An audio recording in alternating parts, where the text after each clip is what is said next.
Hi, my name is Amber Terhune. I'm the health educator for the Johnson County Health Department. This presentation covers information regarding heart failure. Heart failure is a progressive condition in which the heart loses the ability to supply enough blood to the body. With systolic dysfunction, the heart does not contract with enough force to pump blood. With diastolic dysfunction, the ventricles don't relax or they become stiff and are unable to fill properly. All of this leads to fluid retention or congestion, also known as congestive heart failure. This may affect one or both sides of the heart. It does not mean that the heart stops beating, although this is a serious condition. There are about 6.5 million people over the age of 20 in the United States currently living with heart failure. It is estimated that there are over 960,000 new cases each year. Heart failure is one of the leading causes of hospitalizations for those over 65 years of age. About half die within 5 years of diagnosis, and heart failure is related to 1 in every 8 deaths.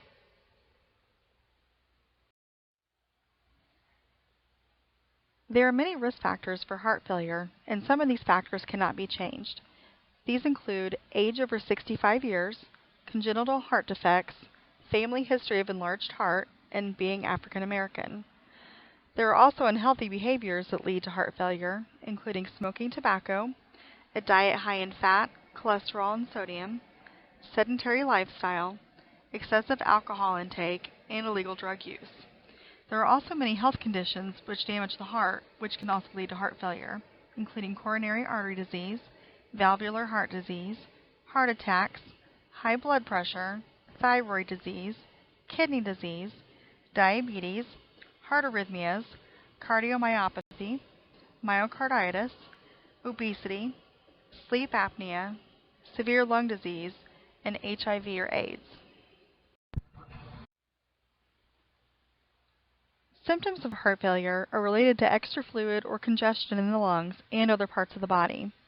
They may include swelling in the feet, legs, ankles, stomach, and neck veins, shortness of breath with activity or at rest, trouble breathing when lying down, waking up breathless, needing to elevate the head more to sleep, weight gain, fatigue and weakness, frequent coughing, which may be dry, hacking cough when lying flat, or a cough producing mucus or pink blood-tinged sputum, wheezing, increased need to urinate at night, nausea, decreased appetite, cold arms and legs, trouble concentrating, rapid or irregular heartbeats, and chest pain. Accommodation methods may be used to diagnose heart failure. This can include a physical examination, symptomatic, medical, family, or social history, and a variety of tests. Some of these tests may include blood tests to check for certain enzymes or hormones and to evaluate organ function, a chest x-ray to measure the heart size and to see if there is any fluid buildup, an echocardiogram, which is an ultrasound of the heart to measure ejection fraction, wall thickness, and blood flow through the valves. The ejection fraction measures how much blood the heart pumps with each beat. A normal ejection fraction is 50 to 70%. A Doppler ultrasound uses sound waves to measure speed and direction of blood flow. An electrocardiogram, or EKG or ECG, records electrical impulses through the heart and the heart rhythms. It may show if the heart walls are thicker than normal, and it can show signs of a previous or current heart attack. An MRI uses radio waves and magnets to create pictures of the heart to look for damage. A CT scan takes images of the heart and chest. With a nuclear heart scan, a radioactive substance is injected in the bloodstream to show how well blood is flowing through the heart. A stress test tests how well the heart performs under varying levels of stress. With a cardiac catheterization, a tube is threaded in the blood vessel to the heart to show any coronary artery blockages. There are two commonly used classification systems to show what stage of heart failure a person is in. The American College of Cardiology and American Heart Association classifications include Stage A, which there is a high risk for heart failure, but no structural heart disease or symptoms; Stage B, where there is structural heart disease but no signs or symptoms. Stage C, where there is structural heart disease with prior or current symptoms. And Stage D, where there is refractory heart failure requiring specialized interventions. The New York Heart Association classifications include Class 1 mild, where there is no physical activity limitation.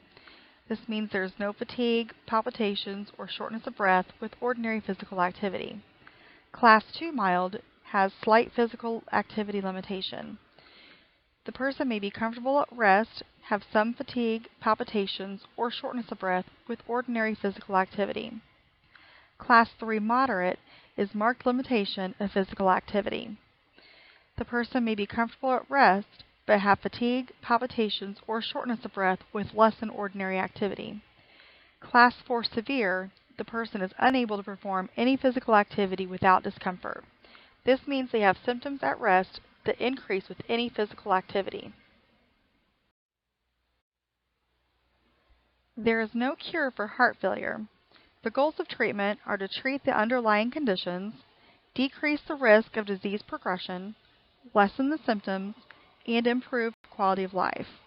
This may include making dietary changes, such as decreasing the sodium intake, limiting and monitoring fluid intake, making lifestyle changes, including daily physical activity as recommended by your physician, quitting or not starting smoking, avoiding alcohol and any illegal drugs, limiting caffeine intake, maintaining a healthy weight, managing stress, and obtaining adequate rest, and taking medications which may lower blood pressure, decrease the heart's workload, slow the heart rate, remove excess fluid, improve blood flow, and help the heart beat stronger.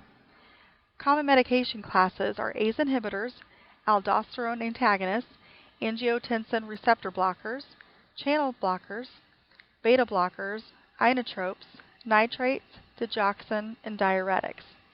A person may also need supplemental oxygen. There are procedures which may be done to help with heart failure as well.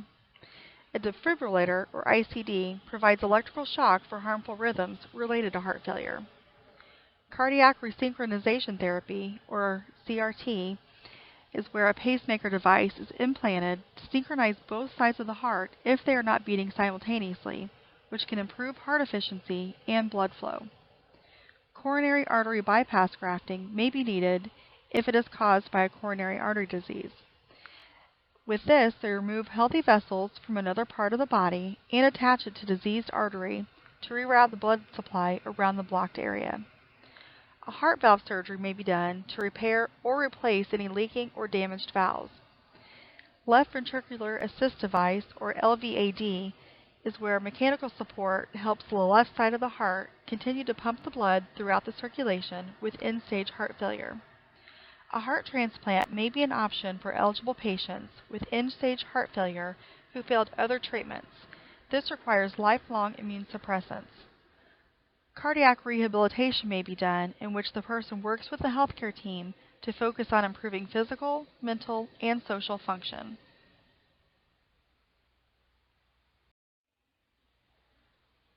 Many of the same steps that you take to prevent heart failure are the ones that you use to manage heart failure you already have. You can still live a normal, active life with heart failure. Follow your medication regimen and discuss with your doctor before taking any other medication, including prescription, over-the-counter, and supplements.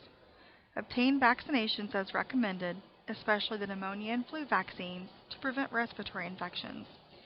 Go to routine doctor visits and have routine tests and lab work done. Follow a heart-healthy diet, including vegetables, fruits, whole grains, protein, low-fat or fat-free dairy, and avoid salt, added sugars, solid fats, and refined grains.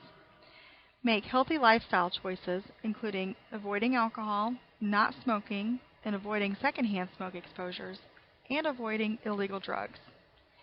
Obtain moderate aerobic exercise based on your doctor's recommendations. Maintain a healthy weight, as added weight adds strain on the heart. Get adequate rest and reduce and manage stress. Manage all other medical conditions. If you do have heart failure, know and track your symptoms to notice early changes. Report changes to your physician. Take daily weights, as this can show fluid retention, and monitor and record your blood pressure. Obtain support as needed, including emotional, psychological, or physical support. This may be through a counselor, support group, friends, and family. It is important to know that any caregivers need support as well. Make future preparations. You may get an advance directive or living will to tell everyone what your wishes are regarding your medical treatments to prolong your life. Have routine discussions with your healthcare team regarding your function and your goals to help you manage these preparations. Other care options may be palliative care, which is a specialized care focusing on improving quality of life. This can assist with decision-making, support services, and planning. Hospice care is another option as well. This is a specialized end-of-life care for a person who is ill, as well as for their family and friends. They can provide medical care, support services, pain management, and complementary therapies. This may be in-home, nursing, or medical facility, or can be done anywhere else.